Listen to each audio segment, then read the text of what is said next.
ठाकरेंच्या शिवसेनेचे अधिकृत प्रवक्ते जाहीर. संजय राऊत आणि अरविंद सावंत मुख्य प्रवक्तेपदी. अनिल परब, प्रियंका चतुर्वेदी, हर्षल प्रधान, सुषमा अंधारे आणि जयश्री शेळकेंसह आनंद दुबेंवर प्रवक्तेपदाची जबाबदारी.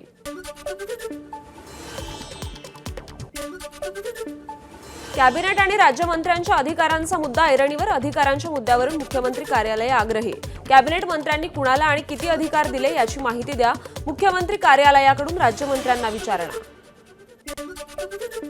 अहमदाबादमध्ये काँग्रेसचं राष्ट्रीय अधिवेशन. सध्याची आव्हानं आणि भविष्यातील रणनीतीवर होणार चर्चा. खरगे, राहुल गांधींसह वरिष्ठ नेते करणार संबोधित.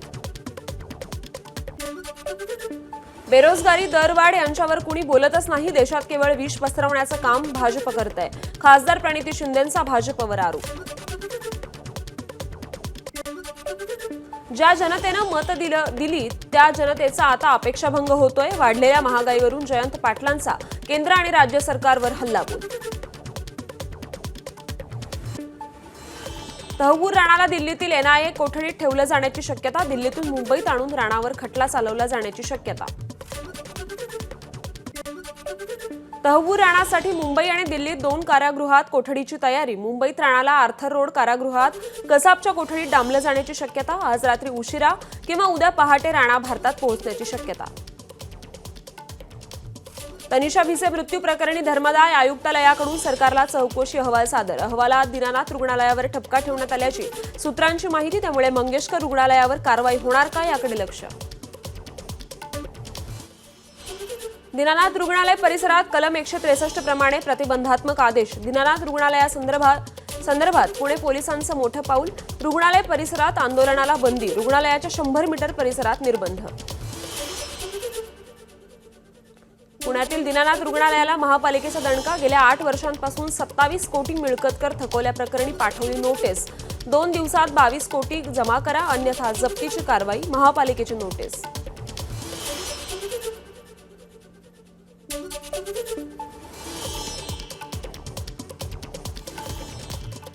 अहिल्यानगर रुग्णालयातील 4 भिक्षुकांच्या मृत्यू प्रकरणी चौकशी समिती. चौकशी समितीचा 7 दिवसात येणार अहवाल. उपचारांदरम्यान निष्काळजीपणा, दिरंगाई झाल्याची शक्यता.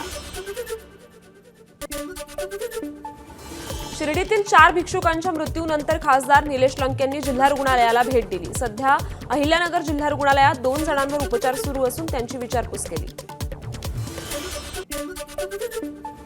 मनसेचे मुंबई शहर अध्यक्ष संदीप देशपांडेंना अज्ञात व्यक्तीकडून धमकीचा फोन. अज्ञाताविरोधात दादर पोलीस ठाण्यात गुन्हा दाखल.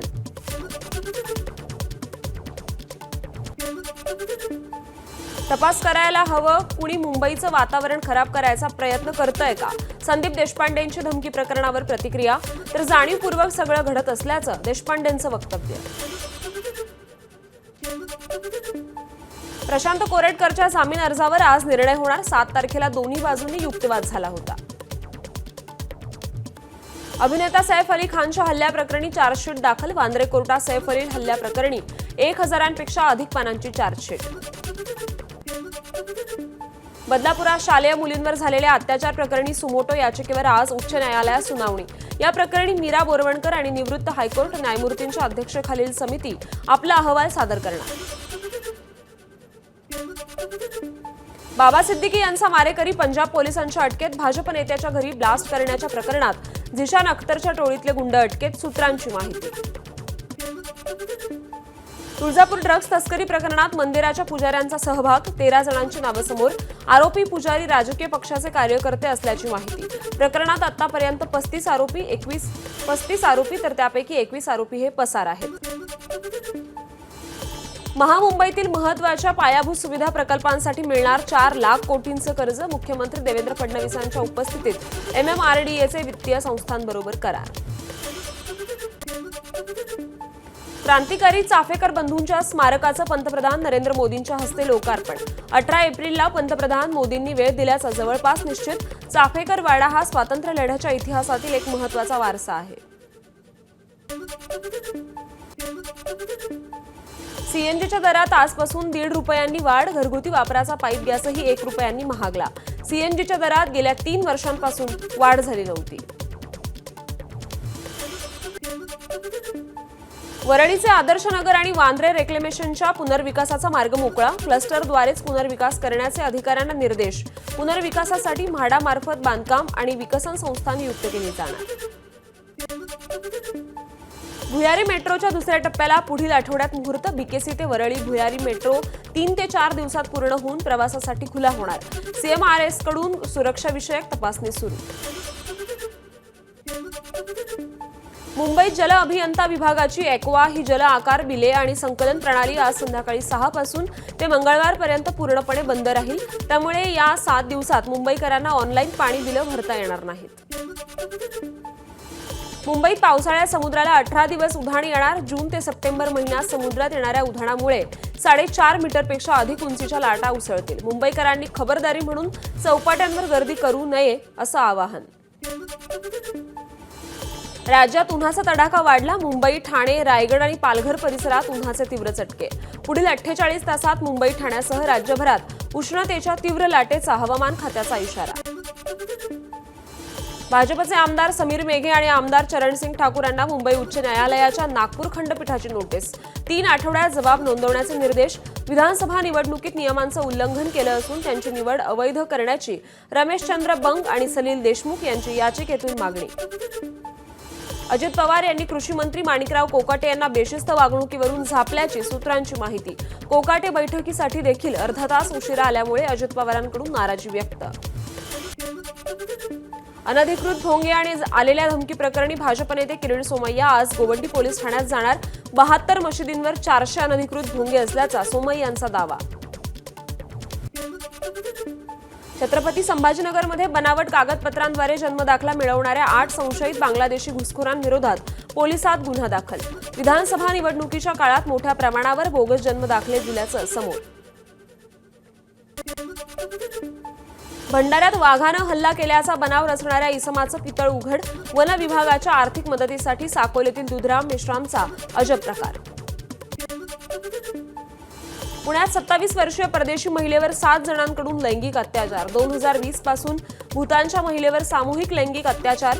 या प्रकरणी राष्ट्रवादीचा माजी पदाधिकारी शंतनू कुकडेसह त्याच्या मित्रांना अटक. नेपाळच्या तरुणीची प्रियकराकडून वडील आणि मित्राच्या मदतीने पालघरमध्ये आणून हत्या. लग्नाचा तगादा लावल्यानं ही हत्या झाली. या प्रकरणी पालघर पोलिसांकडून तिघांना अटक करण्यात आली आहे. परीक्षेमध्ये विद्यार्थ्यांना दिल्या जुन्या अभ्यासक्रमाच्या प्रश्नपत्रिका. मुंबई विद्यापीठ आयडॉल विधी शाखेच्या 5व्या सेमिस्टर परीक्षेमध्ये हा गोंधळ झाला. जुन्या अभ्यासक्रमाच्या प्रश्नपत्रिका दिल्यानं विद्यार्थ्यांचा काही काळ गोंधळ उडाला. पुण्यात वारजेमध्ये मध्यरात्री घरामध्ये सिलेंडरचा स्फोट झाला. गॅस सिलेंडरच्या स्फोटात 2 जणांचा होरपळून मृत्यू. पालघरमध्ये डिजिटल अरेस्टची भीती दाखवून ज्येष्ठ नागरिकाला 3 कोटींचा गंडा. या प्रकरणी 8 जणांच्या आंतरराष्ट्रीय टोळीला पोलिसांकडून बेड्या. बीडच्या केस तालुक्यातील विडा परिसरात चोरीची घटना. वॉचमनला बांधून 12 लाखांची कॉपर वायर लंपास. 14 अज्ञातांविरोधात केस पोलीस ठाण्यात गुन्हा दाखल. नांदेडमध्ये अवकाळी पावसामुळे अनेक पिकांचं नुकसान. काढणीला आलेल्या ज्वारीचं पीक जमीनदोस्त. वादळी वाऱ्याचा केळी बागांना देखील फटका. पुण्याच्या परंदवाडीतील एका नर्सरीत आढळली कासवाची 22 अंडी. ही अंडी रेस्क्यू करून कृत्रिमरित्या उबवण्यासाठी ठेवली होती. स्थानिक नागरिकांची वनविभागाला माहिती. सांगलीच्या मिटारकी पट्टा परिसरात बैलगाडा आणि घोडागाडी शर्यतीचं आयोजन. जयंत पाटलांच्या प्रमुख उपस्थितीत शर्यत संपन्न झाली. प्रथम विजेत्यास 25 लाखांचं बक्षीस जाहीर. भिवंडीत बागेश्वर धामच्या धीरेंद्र शास्त्रींनी लुटला क्रिकेट खेळण्याचा आनंद. मुंबई पोलिसांबरोबर क्रिकेट खेळत धीरेंद्र शास्त्रींनी जोरदार फलंदाजी केली. अहमदाबादमधील साबरमती आश्रमात सुरू असलेल्या काँग्रेसच्या राष्ट्रीय अधिवेशनात ज्येष्ठ नेते पी चिदंबरम यांना भोवळ आली. उष्माघाताचा त्रास झाल्यानं भोवळ आल्याची डॉक्टरांची माहिती. वक्फ सुधारणा कायदा देशभरात लागू. पश्चिम बंगालच्या मुर्शिदाबादमध्ये वक्फ कायद्याविरोधात निदर्शनं सुरू असताना हिंसाचार. परिस्थिती नियंत्रणात आणण्यासाठी पोलिसांकडून आंदोलकांवर लाठीचार्ज. वक्फ कायदा मंगळवारपासून अस्तित्वात आल्याची अधिसूचना केंद्राकडून जारी. केंद्र सरकारकडून सुप्रीम कोर्टात कॅव्हेट. 15 एप्रिलला सुप्रीम कोर्टात सुनावणीची शक्यता. इंस्टाग्रामवर 16 वर्षाखालील मुलांना लाईव्ह बंदी, पालकांच्या परवानगीशिवाय 16 वर्षांखालील मुलांना लाईव्ह स्ट्रीमिंगला बंदी. नग्नतेशी संबंधित कंटेंटही पालकांच्या परवानगीशिवाय पाहता येणार नाही. एबीपी माझा, उघडा डोळे बघा नीट.